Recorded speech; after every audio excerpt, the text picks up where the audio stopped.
এই ছেলেটা প্রতিনিয়ত তার বৃদ্ধ বোবা নানির উপর অত্যাচার করে। কখনো সে তার চুল বাঁধার কাঠি ফেলে দেয়, আবার কখনো সে তার জুতা ফেলে দিয়ে আসে।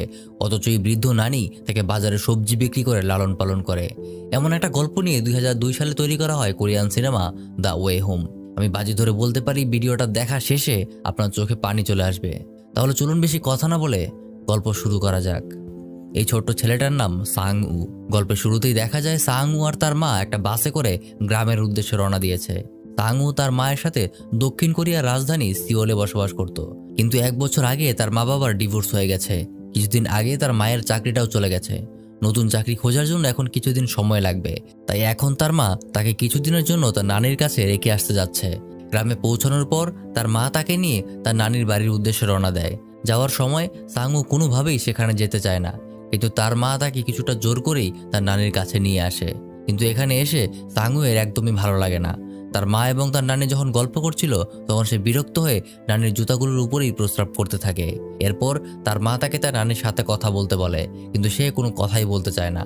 এমনকি তার নানি তাকে স্পর্শ করতে গেলে সে তার হাত সরিয়ে দিয়ে বলে এই মহিলা খুবই নোংরা। তার নানি ছিল অনেক বয়স্ক আর বোবা একজন মানুষ। সে খুবই কষ্ট করে চলাফেরা করে এবং এই বাড়িতে সে একাই থাকে। কথাবার্তা শেষে সাংউকে রেখে তার মা আবার শহরে চলে যায়। সে চলে গেলে তার নানি তাকে আবারও স্পর্শ করতে যায়, তখন সে আবার তাকে সরিয়ে দেয়। তাই নানি মন খারাপ করে সামনে এগিয়ে যায়, আর সাংউ তাকে পেছন থেকে বোবা, কালা, কুজো এসব বিভিন্ন রকম খারাপ কথা বলে অপমান করতে থাকে। কিন্তু তার নানি তাকে কিছুই বলে না। সে তাকে তার সাথে বাড়িতে নিয়ে আসে। রাতের বেলা নানি তাকে যত্ন করে খাবার খাইয়ে দেয়, আর সাংউ বসে ভিডিও গেম খেলতে থাকে। পরদিন সকালে সিওল নামের একটা ছেলে ফল নিয়ে আসে। সাংউকে দেখার পর তার কাছে এসে তাকে বলে চলো আমরা বাইরে খেলতে যাই। কিন্তু সাংউ তার সাথে কোনো কথা বলে না। সে সারাদিন তার খেলনাগুলো নিয়ে বাড়িতে একাই খেলা করে। রাতের বেলা আবারও সে গেম খেলতে থাকে, আর তার নানি সেলাইয়ের কাজ করে। কিন্তু গেম খেলতে খেলতে হঠাৎ তার ডিভাইসের ব্যাটারি শেষ হয়ে যায়। পরদিন সকালে যখন তার নানি রান্না করছিল তখন সে তার নানির কাছে ব্যাটারি কেনার জন্য টাকা চায়, কিন্তু নানির কাছে তাকে দেওয়ার মতো কোনো টাকা ছিল না।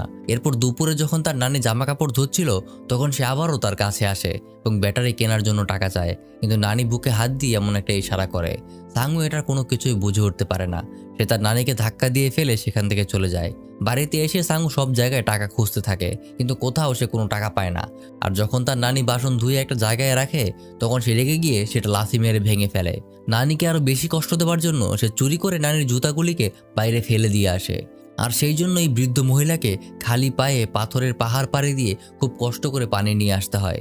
একদিন যখন তার নানি ঘুমিয়েছিল তখন সে তার নানির চুল থেকে চুল বাঁধার কাঠিটা খুলে নিয়ে যায়। সে ভাবে সেটাকে বিক্রি করে সে গেম খেলার ডিভাইসের ব্যাটারি কিনবে। এই ভেবে সে বাজারের উদ্দেশ্যে রওনা হয়, কিন্তু কিছুদূর গিয়েই সে তার পথ হারিয়ে ফেলে।